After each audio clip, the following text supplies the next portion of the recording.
يصب من فوق رؤوسهم الحميم ولهم مقامع من حديد.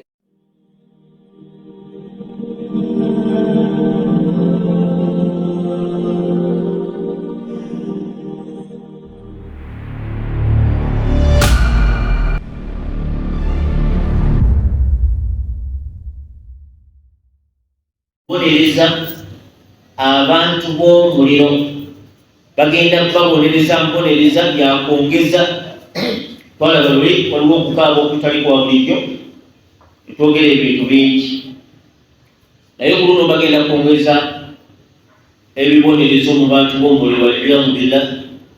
Allah yatugamba nti faman zuhziha ani nnar wa udkhila aljanna faqad faza wama alhayatu dunya illa mata'ul الغرور يفلق bulungi nnyo nti Allah bwakuwonya omuliro ng'obonye mulimu ebizibu bingi kati waliyo siyaada Allah agenda kwongera ku bantu abali mu muliro ate ayongereko khayyalu ma'i Allah agenda kwongera ebizibu ku bantu b'omuliro bizibu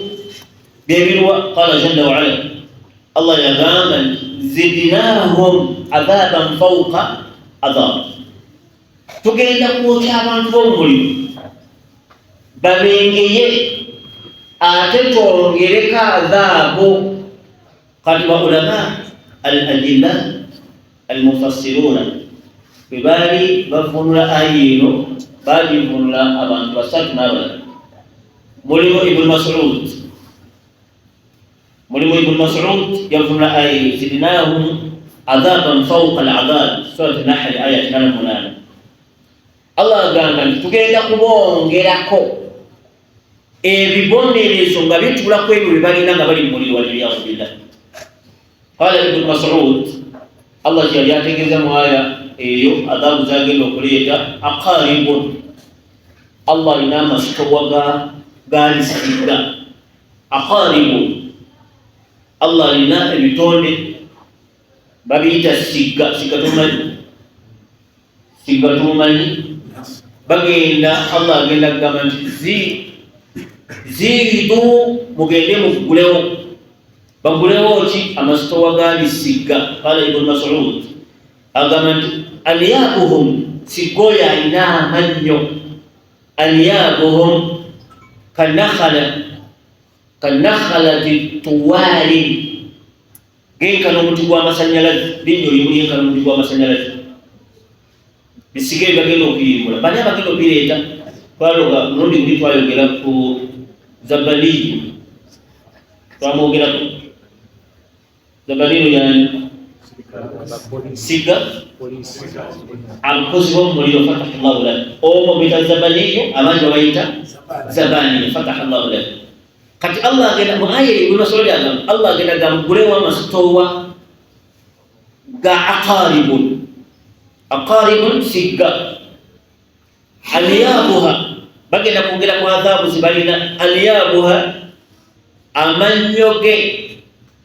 kanakhalati min tuwalin yenkana omuti gw'amasanyalaze eryo linyo limu liragawa agenda gayimbula gasiga gajje gakufumitemu amanya. La hawla wala quwwata illa billah. Amanya ago galimu muki galimu butwa obutwa bw'okudulya la butwa bwa muliro babe tugenda okubula balimanasi. Idhan eyo nyongeza bwongeza Ibn Mas'ud bwatu bwalinyonyola. Amma Ibn Abbas yagamba nti Allah subhanahu wa ta'ala lahu 5 anhar min an-nahr alina emigga 5 gitalina giri tahta arushihi giri wansi w'entebe ye. Subhanallah, giri wansi w'entebe ya Allah jalla wala arushihi. Yu'adhabuna abantu bagenda kubonerezebwa biba'dhiha binnahari abamu bagenda kubonerezebwa mu kiseera kye tuyita eky'omusana wa biba'dhiha bilayli abalala bagenda bayinika mu kiro. Migga Allah gyalategeeza mu aya egamba nti zidnahum adhaban fawqa adhabin tugenda kwongereza ku biri. Yagamba ebiga ebyo giri emeka? Giri 5. Ibn Abbas Allah agenda kuginyikamu abantu mu kiseera ekyemisana, abalala bagenda kunyikwa kiro, naye nga mugga guli muliro. Sigamba nti mazzi, wabula muliro guli mu foomu ya mugga. Allah agenda kunyikamu abantu ng'ayongereza ku biri bye balina bye babadde bakaba embeera empitirivu. Yaqulu Sa'id bun Jubayr ye yagamba nti hayatul misota, kika kya misota giringa bwolaba albagalo, yakulanga bwolaba bagalo tukimanyi kika kya nsolo. Bagalo bagita bagalo eba ensolo yazaalibwa wakati w'endogoyi n'embalasi. Embalasi n'endogoyi, embalasi ejja nezaala mu ndogoyi, embalasi ejja nezaala mu ndogoyi, so yalizadde mu mbalasi ginaayo. Kati omwana afudde wakati w'embalasi n'endogoyi bagiyita bagalo. Tegerekese kati omusolo gwakola ng'akasolo, etera nnyo okufaanana, omutwe gubeera gwa ndogoyi, ebisigadde bibeera bya mbalasi. Kati omusolo gigenda kujja bwegityo mu foomu eyo nga gizze kulya ggwe. Hayatul misota, Allah jala tegeeza tizidnahum adhaban fawqa al-adhab. Allah agenda kuleta azabu waggulu wa adhabu kwe anayinjugumikiriza ayinanasi kumusota nga gwazimu eyo embeera anayinjugumikiriza. Tunoolira amannyo gali, olabe eriggwa likufumita, eriggwa likufumita n'obuuka, naye ate lireese erinnyo liri ligenda kuleeta obutwa gajje gakufumitemu gaggweremu lisumulule, nabwo byasumulula obutwa. Olaba omwana wa Adamu bwafaanana. Falidhalika qala rabbul alamin, Allah yatugamba yawma alqiyama tala alladhina kadhabu ala Allahi wujuhuhum muswadda. Obutwa buno bugenda kuddugaza omuntu ono, nakyo kibonerezo, agenda kuba nga afaanana bubi nnyo. Twamugenda kumufuula ng'afaanana bubi nnyo, ng'atunula bubi nnyo. Alaysa fi jahannama maswa lilmutakabbirin. Takabburu nzibu nnyo, egenda kwongesamu omuntu okubeera nga ayibwamu obutwa mu mubiri gwe. Butwa buzibu nnyo. Bagamba nti akatwa kali ebisolo ebyo bigenda okuleeta nga babiyimbudde bazabaniya, singa babuliwa ku nsi ku ne katonya ku nsi, ensi yonna yeefunya nga bw'osula akabeera mu muliro. Hawla wala quwwata illa billah. Ensi yonna yeefunya olw'obukambwe bw'obutwa buli, naye bugenda kuggweeramu ggwe. Zidnahum adhaban fawqa al-adhab. Olw'ensonga lwaki kanu yukadhibuuna ayati Allah, balimbisa ayati Llahi subhanahu wa ta'ala, ate nga Allah subhanahu wa ta'ala nga bakola bye baagala. Allah tazaala ng'okakasa nti Allah azaala, Allah talina mwana ng'okakasa nti Isa ibnullah, era bakakasa bulungi nti inna almalaikata kulluhum banatullahi, be baana ba Allah abawala. Yazaala omwana omulenzi omu Nabbi Isa alayhi salatu wassalam, bamalayika bonna baana ba Allah abawala. Iftira wal kadhib ala Allah jalla wa ala, falidhalika zidnahum adhaban fawqa al-adhab. Allah agenda kwongera muliro ku muliro, bibonerezo ku bibonerezo. Falidhalika qala jalla wa ala falladhina kafaru qutti'at lahum thiyabun min nari wa yasubbu fawqa ru'usihim hamimun. Hamimun gabama bintu biringa mulaba bikolas. Allah agenda kubireeta biwe waggulu ku mitwe gy'abantu, yusharu bihi ma fi butuni, tekireka kantu mu lubuto olulondo, n'amaliba gayubukako. Bannange kujja kubiraba. Ayogera Sadiqul Masduq sallallahu alayhi wa sallam, yatuma subhana rabbil arshi wassalam. Allah agenda kwokya abantu weewuunye. Lidhalika qala jalla wa ala, Allah tugamba ekyo kibonerezo kiri awo. Qutti'at lahum thiyabun, ebigoye ebyo bibi nnyo. Nabbi yali abinyonyola sallallahu alayhi wa sallam, ojira okansinga bakwokya omuliro,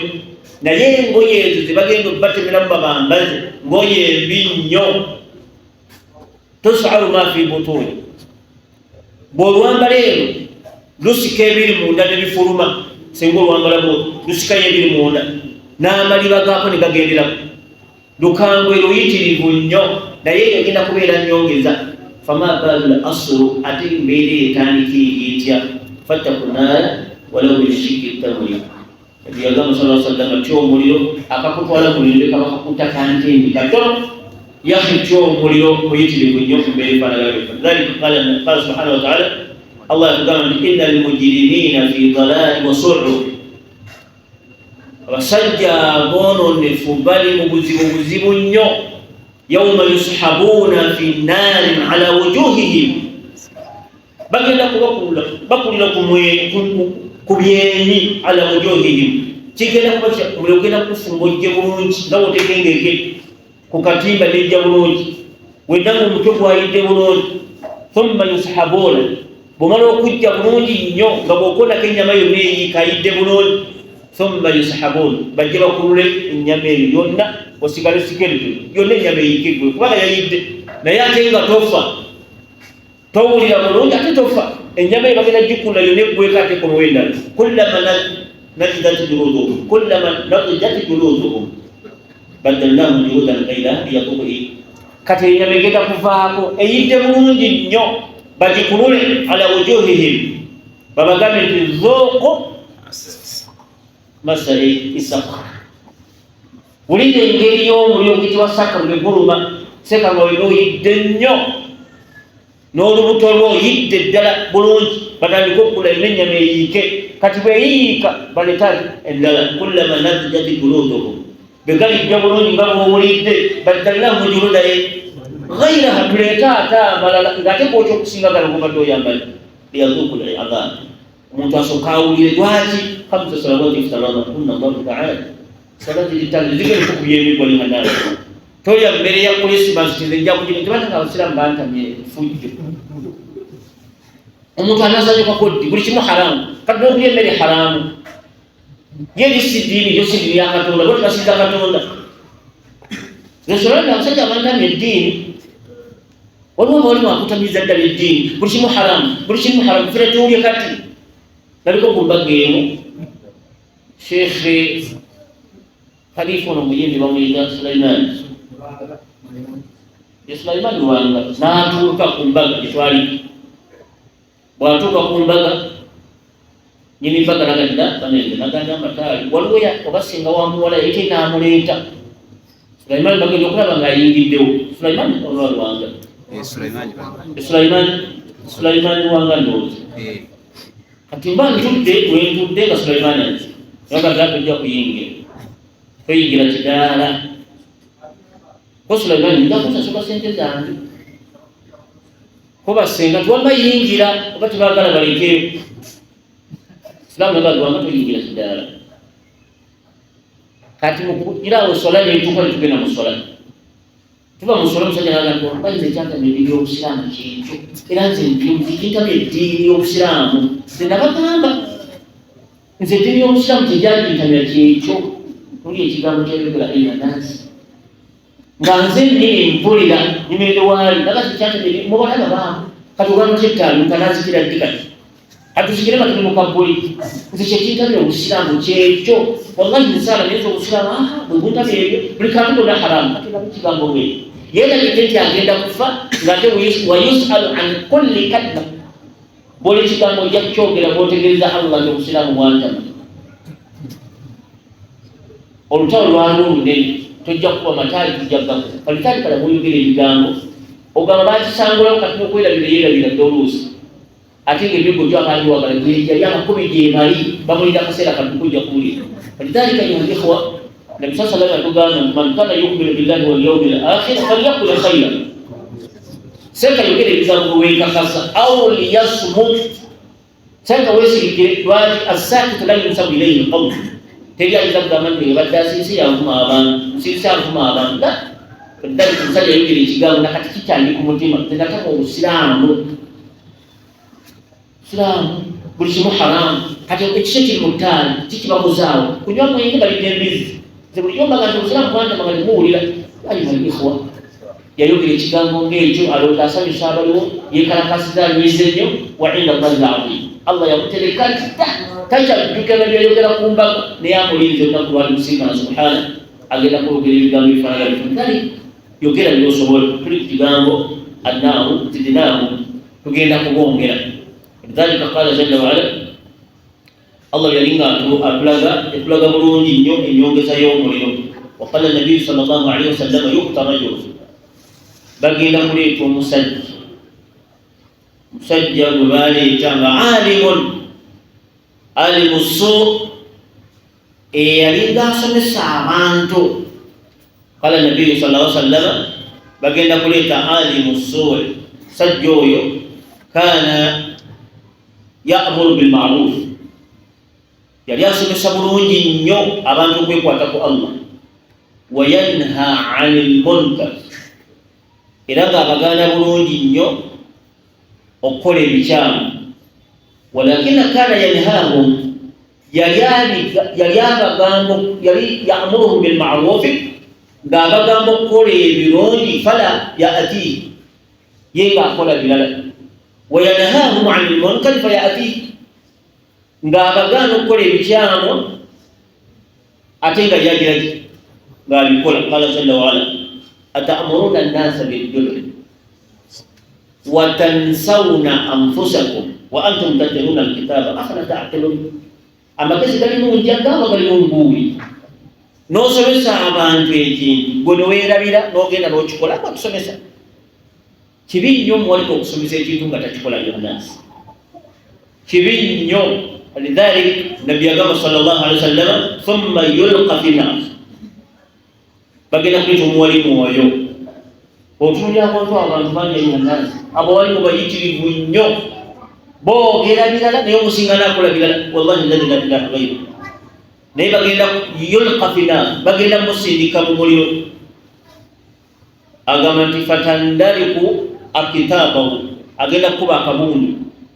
kama yulqa alhajaru fi lyammi nga bw'osuula ejjinja mu mazzi teribwatuka bagenda kumusuula mu muliro abwatuke kubanga abantu bagenda gejja embuto sinzira ku bibaalyanga kuno kudonye agenda kuba akabundu fatandariju akitabuhu agenda kubwatuka nnyo mu muliro alimu suu bakulu yasomesanga birungi naye nga alimu suu musajja mukyamu lwaki ya'muru nnasa bilkhairi wala ya'tihi alagira kukola bulungi naye nga yibwava yakola birala ate wayanha nnasa anil munkari wa ya'ti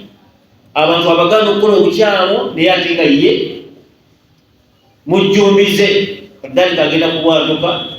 hatta yandarija kitabahu kama yandariju alhimaru birha nga yetoololera kuki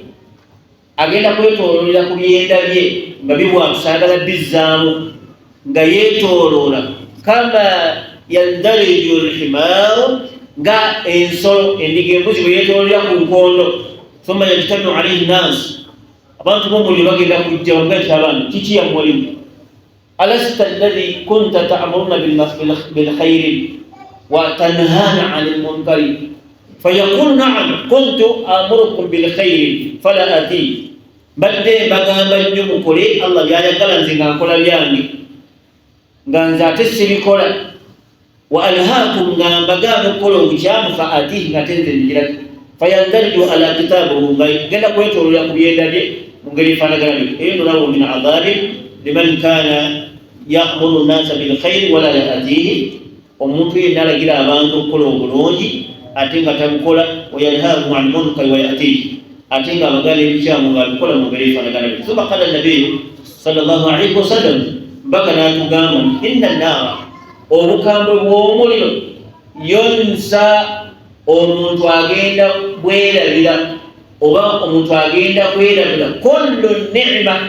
buli kyengera kyeyafuna ku nsi agenda kukyerabira teriyo muntu agenda kuteekebwa mu muliro ajjukire nti yali abaddeko obulungi ne bwabanga yali asinga obulungi falidhalika qala nabiyu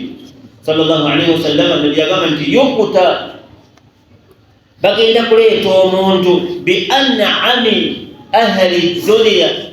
eyali asinga okubeera omulungi min ahli nnar an'ami min ahli dunya yali ku bantu abasinga okusanyuka okubeera obulungi ku nsi bagenda kukuleeta yawma alqiyama mu bantu abasinga okubeera obulungi naye nga wa min ahli naari agenda muliro fayaqulu lahu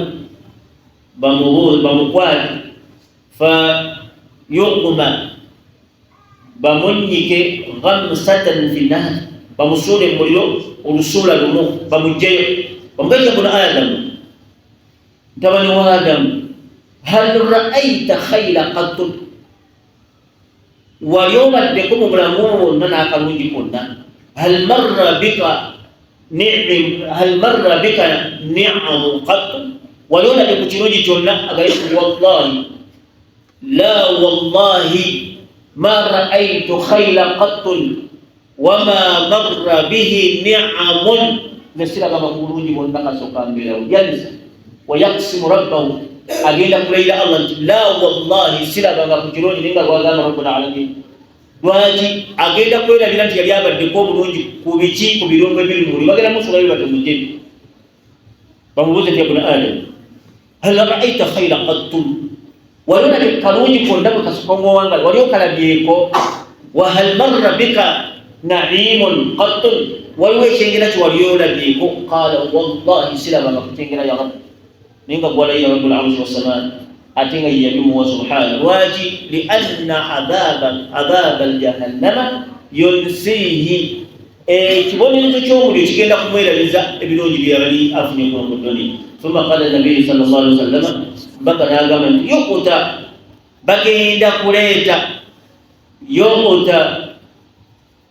bagenda kuleeta min ahli ba'sin omuntu eyafuna obuzibu min ahli dunia wahuwa min ahli ljanna eyafuna obuzibu ku nsi kuno ng'awangala bubi nnyo fayaqulu lahu bamubuuzi bamugambe ti ya buna adama wange gumuwala wa adamu wange gumutabani wa adamu hal marra bika ba'sun qat bagenda kumunyika mujjana bamusuuleyo ko bamugjeyo bamubuuza nti hal ra'aita ba'san qat wali olabye ku bubi bwonna bwonna hal marrat bika shidda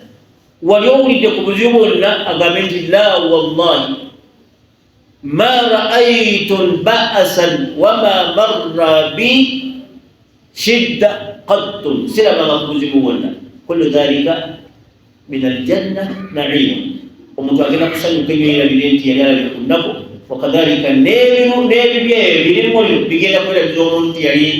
alabyeko ku kantu konna ku nsi ngeri efaanagana byetu falyasta'idu al-aqil omuntu ategeera